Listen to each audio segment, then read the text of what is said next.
тепаме се насуваме грубо, насилно и непримерно. Нашата драга наставничка често напоменала и не учи да ги надминуваме на съгласованията со разговор, обедуване и помируване.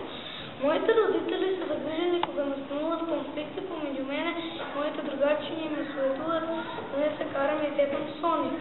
Ајде заедно сите ние деца да другаруваме и видни да не се караме, за да нашето детство не помине безгрешно и само с убави спомени.